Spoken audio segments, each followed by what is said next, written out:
नमस्कार, राम राम, सत श्री अकाल, अस्सलाम वालेकुम।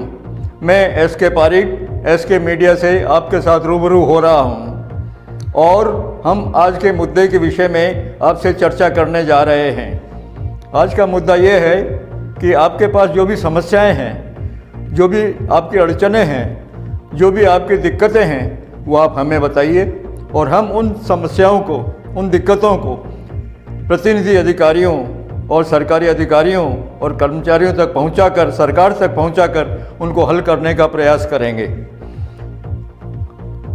इसके बाद मैं आपसे चर्चा करूंगा उस हाईवे की जो हमारे नगर के नज़दीक से गुजर रहा है और एक्सप्रेस हाईवे 4 शहरों से जोड़कर बम्बई तक पहुंचेगा। 1305 किलोमीटर लंबा ये हाईवे कई राज्यों से होकर गुजर रहा है और दिल्ली से बम्बई तक की जो यात्रा आप करते हैं वो लगभग आधे समय में हो जाया करेगी। मैं आपको इसके बारे में कुछ और थोड़ी बातें प्रकाश में लाऊंगा जो शायद आपको मालूम न हो। दुनिया का ये सबसे लंबा 1305 किलोमीटर हाईवे है जो आपके नगर के नज़दीक रेटड़ी गांव के पास से होकर गुजर रहा है। रेटड़ी गांव हमारे नगर से लगभग 10 किलोमीटर की दूरी पर है और इस हाईवे को बनाने में सरकार के लगभग 90,000 करोड़ रुपए खर्च होने वाले हैं। 2018 में इसका श्री गणेश हुआ था और मुझे उम्मीद है कि 2023 तक ये हाईवे पूरा हो जाएगा। इसमें 8 लेन होंगी। जो सेंटर की 4 लेन हैं उस पर हाई स्पीड से वाहन चलेंगे और जो साइड की 2-2 लेन हैं उस पर अप डाउन स्लो स्पीड के वाहन चला करेंगे।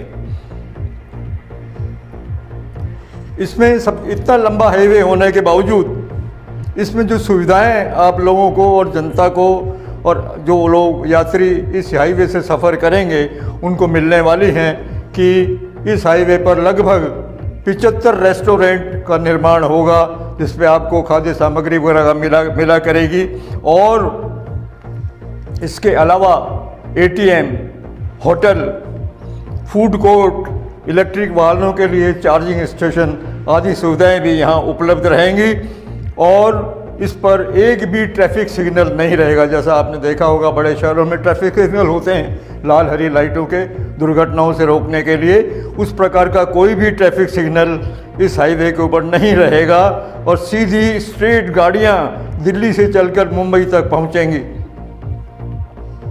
एक और ख़ास बात इस हाईवे की है वो ये है कि इस हाईवे के ऊपर कहीं भी टोल टैक्स नहीं है।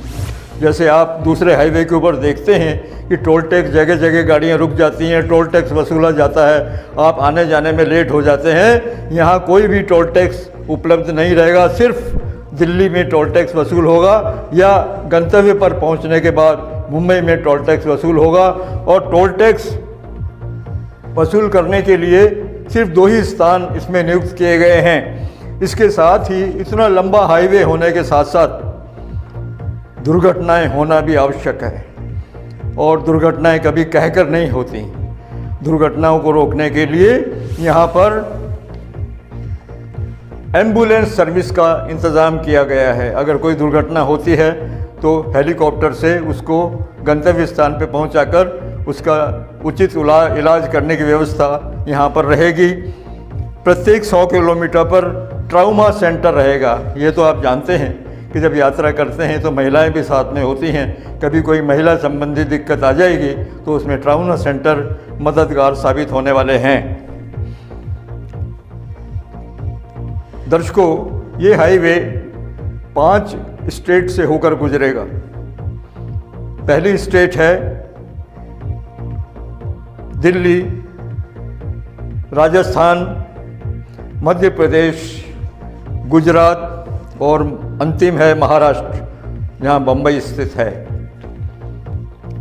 जयपुर, अजमेर, अहमदाबाद, सूरत बड़े शहर इस हाईवे के नज़दीक रहेंगे और उनके नज़दीक होकर ये गुजरेगा। मैं आपको यह भी बता दूं कि इस लंबे हाईवे के ऊपर पर्यावरण का पूरा ख्याल रखा गया है और पर्यावरण को सुधारने के लिए, पर्यावरण का संतुलन बनाए रखने के लिए इस पूरे हाईवे के ऊपर 20 लाख पेड़ लगाने की योजना सरकार की है। इसके अलावा आप ये जानते हैं कि बरसात में जब पानी बरसता है, तेज़ बारिश होती है, तो सड़क से, क्योंकि सड़कें सारी पक्की होंगी, सीमेंट की सड़कें होंगी, पानी बहकर उसके किनारे बहकर व्यर्थ चला जाता है। लेकिन इस हाईवे के ऊपर हर 500 मीटर की दूरी के ऊपर रेन हार्वेस्टिंग सिस्टम बनाने का सरकार का विचार है, जिससे सारा पानी एकत्रित वहाँ हो जाए और उसको ज़मीन के भीतर समावेश किया जा सके और पानी व्यर्थ न जाए। इसके लिए हर 500 मीटर पर उन्होंने रेन हार्वेस्टिंग का सिस्टम तैयार किए जा रहे हैं। इसके साथ ही पर्यावरण के सुधार के लिए CO2 कार्बन डाइऑक्साइड जो रिलीज़ होती है, कार्बन डाइऑक्साइड जो वाहनों से निकलती है, उसके बचाव के लिए प्रयास किए गए हैं और रोजाना करीब 84 kg CO2 की बचत या CO2 का उत्सर्जन इस हाईवे के ऊपर नहीं होगा। इसके अलावा दर्शक बंधुओं, इस हाईवे के ऊपर रात्रि के समय रोशनी के लिए सोलर लाइटिंग सिस्टम की व्यवस्था की जा रही है। दिल्ली से लेकर बम्बई तक रात्रि में इस हाईवे के ऊपर सोलर लाइटें जगमगाएंगी। इसके अलावा आप जानते हैं कि जब लंबा हाईवे निकलता है तो कई तरह के रास्ते, कई तरह के उबड़ खाबड़ स्थान आते हैं और उसी के तहत, इस हाईवे के तहत मुकुंदरा हिल्स और रणथंभौर राष्ट्रीय उद्यान भी आ रहे हैं, जहां वन्य जीव निवास करते हैं। हम अक्सर सुनते हैं वन्य जीवों के मारे जाने के बारे में, सड़क पे दुर्घटनाओं में मारे जाते हैं, अलवर के पास भी मारे जाते हैं, सवाई माधोपुर के पास भी मारे जाते हैं। उसे रोकने के लिए एशिया का ये सबसे ऐसा विचित्र हाईवे होगा जहां वन्य जीवों की सुविधाओं के लिए रोड के नीचे अंडर टनल्स बनाई गई हैं और ओवरब्रिज बनाए गए हैं, जहां से वन्य जीव एक किनारे से दूसरे किनारे पर क्रॉस कर सकें। ये पहला ऐसा हाईवे है जहां ये सुविधा दी जा रही है और इस टोटल हाईवे को बनाने के लिए 15,000 हेक्टेयर ज़मीन का अधिग्रहण किया गया है। इतनी भारी मात्रा में ज़मीन अवाप्त की गई है और जिसका मुआवजा ज़मींदारों को और उनके मालिकों को सरकार द्वारा समय समय पे दिया जा रहा है। इसके अलावा दर्शकों, मैं आपको यह भी बता दूं कि इतने लंबे और इतने बड़े हाईवे की योजना के लिए निर्माण सामग्री की भी बहुत अधिक आवश्यकता रहेगी और हो रही है और इस हेतु 12 लाख टन से ज़्यादा स्टील का उपयोग इस हाईवे के निर्माण में होगा। इसके अलावा 50 लाख टन सीमेंट का उपयोग भी इस हाईवे को बनाने में किया जा रहा है। जब ये हाईवे पूर्ण रूप से निर्मित हो जाएगा, आवागमन चालू हो जाएगा, तो सरकार को 1,000 करोड़ से लेकर 15,000 करोड़ रुपए तक की आमदनी इससे होगी, टोल टैक्स से और अन्य साधनों से। इसके अलावा सबसे बड़ी बात तो ये है, जिसके लिए हाईवे बनाया जा रहा है, कि पहले दिल्ली से बम्बई जाने के लिए बहुत लंबा चक्कर लगाना पड़ता था और अब दिल्ली से बम्बई जाने के लिए केवल आधा समय ही लगेगा और आप सीधे आधे समय में बम्बई पहुंच जाएंगे। ये सुविधा इससे होगी और व्यापार में बढ़ोतरी होगी, आवागमन के साधनों में बढ़ोतरी होगी और देश का विकास होगा और देश में इस हाईवे का नाम होगा, क्योंकि ये एशिया का सबसे बड़ा हाईवे माना जा रहा है। दर्शक बंधुओं, अभी तक मैं आपको एक्सप्रेस हाईवे के बारे में जानकारी दे रहा था और अब मैं आपको उस मुख्य मुद्दे के ऊपर लाता हूं जिसके लिए हम चर्चा करने जा रहे हैं। ये एक्सप्रेस हाईवे भवानी मंडी के पास नारायणखेड़ा स्थित और उसके नज़दीक रेटड़ी गांव के पास से होकर गुजर रहा है और इसके विषय में नागरिक बंधु और कई व्यापारिक संस्थाएं, राजनीतिक पार्टियां ये प्रयास कर रही हैं कि रेटड़ी से हाईवे को जोड़ दिया जाए और हम भवानी मंडी का कस्बा और झालावाड़ ज़िला इस हाईवे से जुड़ जाएं। इससे हमें कई फ़ायदे होंगे, व्यापार बढ़ेगा और लोगों को कई तरह की सुविधाएं मिलेंगी इससे। और इस हेतु क्या क्या फ़ायदे होने वाले हैं ये हम बाद में चर्चा करेंगे, लेकिन ये जो प्रयास हो रहा है भवानी मंडी को रेटड़ी गांव के थ्रू एक्सप्रेस हाईवे से जोड़ने का, इसमें कई लोगों का प्रयास है। इसके लिए हमारे स्थानीय विधायक श्री कालूराम जी ने भी सरकार को पत्र लिखा है, केंद्र को, और हमारी पूर्व मुख्यमंत्री श्रीमती वसुंधरा राजे ने भी एक पत्र गडकरी जी को लिखा है कि हमें इस हाईवे से भवानी मंडी के रास्ते रेटड़ी गांव को जोड़ने का प्रयास करने की इजाज़त दी जाए और इसको जोड़ा जाए। रेटड़ी गांव यहाँ से भवानी मंडी से लगभग 10 किलोमीटर की दूरी के ऊपर है और इस हेतु हमारे स्थानीय जो नेता लोग हैं, स्थानीय जैसे व्यापार महामंडल के सदस्य हैं और शिक्षा के क्षेत्र के लोग हैं और सामाजिक संस्थाओं के लोग हैं, इन लोगों ने भरपूर प्रयास सरकार को लिखकर किए हैं कि रेटड़ी से भवानी मंडी को ज़रूर जोड़ा जाना चाहिए और इसका लाभ भवानी मंडी को मिलना चाहिए। क्यों कि इससे भवानी मंडी को कई लाभ होने वाले हैं। यहाँ संतरे का भरपूर उत्पादन होता है, धनिये का भरपूर उत्पादन होता है और अन्य कृषि जिनसें भी यहाँ भरपूर मात्रा में उपज होती है, उनकी सरसों पैदा होती है, लेकिन उसको बेचने के लिए यहाँ सिर्फ स्थानीय कृषि उपज मंडी ही उपलब्ध है, जबकि सरकार ने ये पूरी सुविधा कृषकों को, काश्तकारों को दी है कि अपना कृषि का माल या कृषि का उत्पादन देश में वो कहीं भी जाकर बेच सकते हैं। तो इस हाईवे से काश्तकारों को भी बहुत बड़ा फ़ायदा होने वाला है, क्योंकि वो यहाँ से बड़े शहरों की ओर जाकर अपने माल को बेच सकते हैं।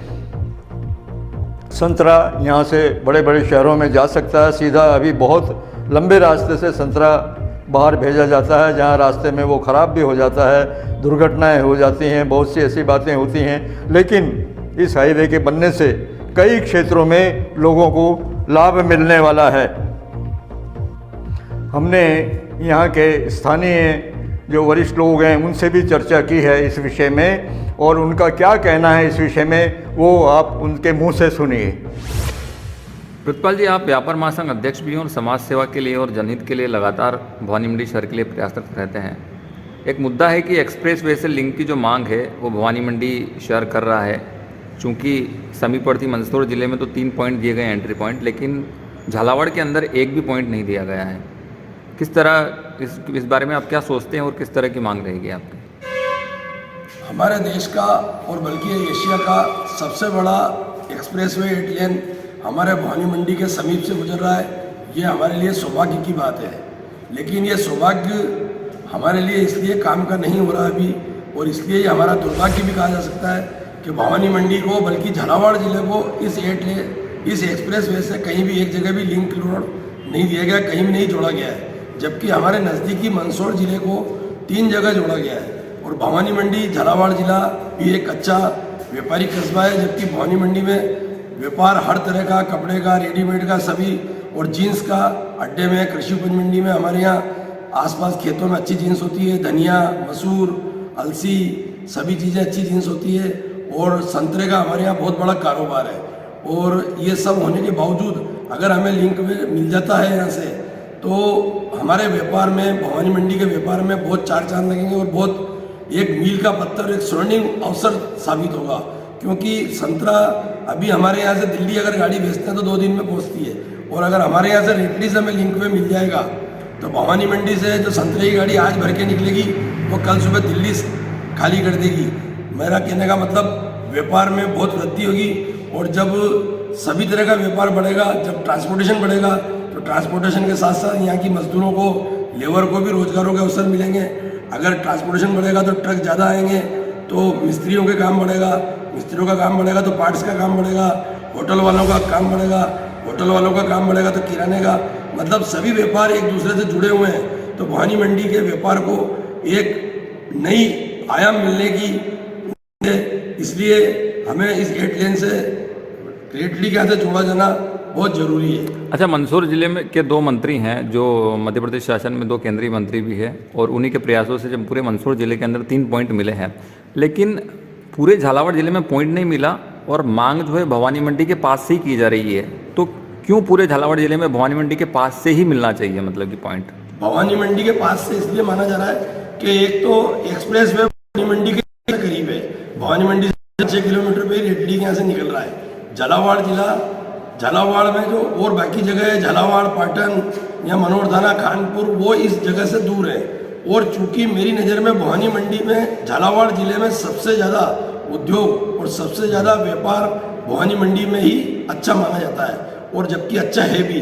पिछले 10 वर्षों में भवानी मंडी के उद्योग व्यापार ने अच्छी तरक्की की है। हमारे यहाँ ये हालत है कि लोग कोटा नहीं जाकर के आसपास के क्षेत्र के लोग, मनोरधाना, इकलेरा, खानपुर, बकानी, चोमेला, गंगदार के लोग भवानी मंडी में खरीदारी करने आते हैं, चाहे वो कपड़े की हो, शादी ब्याह की हो, टेंट की हो, कई चीज़ हमारे यहाँ थोक मिलती है। इसलिए हमारे को अगर इस एक्सप्रेस वे से लिंक रोड मिल जाता है तो भवानी मंडी में इस कारोबार में, उस व्यापार में काफ़ी तरक्की होने के चांस हैं। इसके लिए हम विभिन्न संगठनों द्वारा अपने अपने तरीके से मांग की जा रही है। इसके लिए व्यापार संघ भी अपने स्तर पर मांग करेगा, जिसमें हम हमारे जिले के सांसद दुष्यंत जी से भी आग्रह करेंगे, हमारे राज्य के मुख्यमंत्री जी के पास भी लेटर भेजेंगे, और हमारे जो केंद्र के नितिन गडकरी जी जो परिवहन मंत्री हैं, सड़क एवं परिवहन मंत्री हैं, उनके पास भी हम हमारी मांग रखेंगे, और हम हमारे पुरजोर तरीके से सारे व्यापारियों के से दस्तखत करा के मुहिम चला के लेटर। ये सौगात भवानी मंडी को मिलनी इसलिए आवश्यक है क्योंकि ये देश की सबसे बड़ी परियोजना है और ये झालावाड़ जिले के भवानी मंडी के सन्निकट निकल रही है। तो यहाँ के शहर वासियों का और क्षेत्र के वासियों की मांग स्वाभाविक है, क्योंकि ये भवानी मंडी एक औद्योगिक नगरी है और पहले दिल्ली बॉम्बे रेलवे ट्रैक से जुड़ा हुआ है, और दिल्ली बॉम्बे रेलवे ट्रैक से जो दिल्ली और बॉम्बे पहुंचने का समय है उससे भी कम समय में एक्सप्रेस हाईवे से व्यक्ति पहुंचेगा। तो इस जिले का और शहर का विकास इस परियोजना के साथ जुड़ा हुआ है। तो यहाँ के लोगों की, यहाँ के जनप्रतिनिधियों की लगातार मांग चल रही है और ये केंद्र सरकार से संबंधित है और हमारे के राज्य सरकार से है, लेकिन फिर भी हम हमारे पीडब्ल्यूडी मंत्री के माध्यम से केंद्र सरकार को भिजवाएंगे ताकि यहाँ के लोगों को इस महत्वपूर्ण सुविधा का लाभ मिल सके और क्षेत्र का विकास हो सके और विकास के नया आयाम स्थापित हो सके इस परियोजना से। आपने जिस तरह से बोला कि केंद्र और राज्य सरकार का जो समीकरण है वो केंद्र सरकार के हाथ में है, तो समीपवर्ती जो है उसमें पूरे मंदसौर जिले में 2 मंत्री हैं कैबिनेट के अंदर, और उन्हीं के प्रयासों के चलते वहाँ पर 3 लिंक मिले हैं। तो क्या लगता है आपको, क्योंकि विधायक जो हैं वो तो बीजेपी सरकार से ही हैं? ऐसा होता है कि जिस क्षेत्र में कोई बड़ी परियोजना और सौगात आती है तो उसके पीछे कहीं ना कहीं राजनीति महाशक्ति का पुशअप होता है। तो ये केंद्र के से जो यहाँ के प्रतिनिधि है उनको पुशअप करने की आवश्यकता है।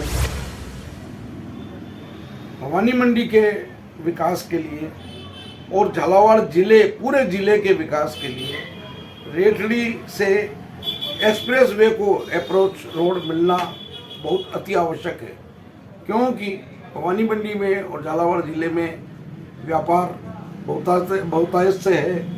भवानी मंडी मानी हुई मंडी है राजस्थान की, यहाँ पूरे अनाज की मंडी है, संतरे की मंडी है, यहाँ पे राजस्थान टेक्सटाइल मिल है बिरला का, जिसमें 5000 आदमी काम करता है, उसका प्रोडक्शन है, बहुत करोड़ों रुपए, अरबों रुपए का प्रोडक्शन है।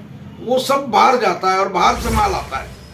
यहाँ पे कोई लोकल माल पैदा होता नहीं है, और मतलब बाहर से सारा टेक्सटाइल मिल का और जो माल लोकल पैदा होता है वो बाहर जाता है, सारा बाहर जाके बिकता है। तो इसलिए ट्रकों का आवागमन, ट्रांसपोर्ट का आवागमन यहाँ पे बहुतायत से है। आज कपड़े के अंदर भी देखो तो भवानी मंडी में कपड़े की मंडी इतनी बड़ी बन चुकी है कि इंदौर और जयपुर के लोग भी यहाँ कपड़ा खरीदने आ जाते हैं। ये हाल है। किराने का ये हाल है कि यहाँ पे कई होलसेलर किराने के इतने बड़े बन गए हैं कि मतलब वो पूरे जिले में और आसपास के क्षेत्र में माल सप्लाई कर रहे हैं। वो सारा माल ट्रकों से आना जाना होता है, और अगर इससे हाईवे से एक्सप्रेस से जुड़ जाएंगे तो बहुत कम टाइम में और बहुत कम खर्चे में आ जाएगा, बहुत कम भाड़ा लगेगा उनको, और आराम से। और आज जैसे हमारा पेट्रोल पंप एसोसिएशन है, पूरे जिले का हम 100 पंप हम पूरे जिले में हमने एक संगठन बना रखा है। आज जिले के पंपों की हालत बहुत खराब हो रही है क्योंकि ट्रांसपोर्टेशन नहीं है। अगर ये एक्सप्रेस हाईवे जुड़ जाएगा तो हमारे पंपों की हालत भी सुधर जाएगी, और लोगों को ट्रक जाएंगे तो डीजल हमसे लेंगे, और भवानी मंडी के विकास में एक नया आयाम जुड़ेगा। और झालावाड़ जिले के पूरे लोग चाहते हैं कि भवानी मंडी से रेटड़ी को इसकी अप्रोच मिल जाए तो भवानी मंडी का बहुत फायदा होगा, ऐसा मेरी मानना है। समीपवर्ती मंदसौर जिले के जो जनप्रतिनिधि है उनके प्रयासों से तो वहाँ पे 3 एंट्री पॉइंट मिले हैं, लेकिन देखने में आता है कि भवानी मंडी से अभी तक जो है पॉइंट नहीं मिला है। तो क्या लगता है आपको कि ये आपकी पार्टी के जो है विधायक हैं और जनप्रतिनिधि, क्या उनके प्रयास में कहीं ना कहीं कमी है? निश्चित, क्योंकि अभी तक सुधीर गुप्ता जी जो मध्य प्रदेश के सांसद हैं, उन्होंने कोशिश करके 3 अप्रोच ले लिए। 3 अप्रोच हैं, 3 अप्रोच ले चुके हैं। और अभी भवानी मंडी के जो बीजेपी के हमारे नेता और हमारे विधायक महोदय अभी तक वसुंधरा जी से, माननीय मुख्यमंत्री वसुंधरा जी से और एवं दुष्यंत जी से अभी अप्रोच नहीं की है। जबकि दुष्यंत जी और वसुंधरा जी चाहेंगी तो 1 मिनट में मतलब ये काम हो जाएगा। गडकरी उनकी मानते हैं और अप्रोच मिल जाएगी तो भवानी मंडी के विकास को बहुत फ़ायदा होगा। मेरा ये मान्यता है कि अगर सब लोग मिलके जन आंदोलन भी करना पड़े तो इसको करना चाहिए, और इसको जुड़वाने के लिए पूरे प्रयास करने चाहिए। हम आपकी आवाज़ से ये सारी बातें आप तक पहुंचा रहे हैं, और आपकी आवाज़ का फ़र्ज़ ये है, आपकी आवाज़ की जो जिम्मेदारी है वो ये है कि आपकी जो समस्याएं हैं, आपकी जो कठिनाइयां हैं, आपकी जो तकलीफ़ें हैं वो आप हमें बताइए। हमारा ईमेल हम आपको दे रहे हैं, और हम उन बातों को सरकार तक पहुंचाएंगे, उन अधिकारियों तक पहुंचाएंगे, उन लोगों तक पहुंचाएंगे जो हमारी समस्याओं को हल करने में सहायक हो सकते हैं। मैं आपको हमारा ईमेल पता दे रहा हूं, skmedianews229@gmail.com। एक बार फिर सुन लीजिए, skmedianews229@gmail.com। इस पते पर आप हमें अपनी समस्याएं भेज सकते हैं, और समय समय पर आप हमें जागरूक कर सकते हैं ताकि हम आपके साथ जुड़े रहें और आपकी समस्याओं को हल करते रहें। हमारा पहला प्रयास है, आज आपकी आवाज़ के साथ हम आपसे रूबरू हुए हैं, उसके लिए बहुत बहुत धन्यवाद। नमस्कार, जय हिंद, जय भारत।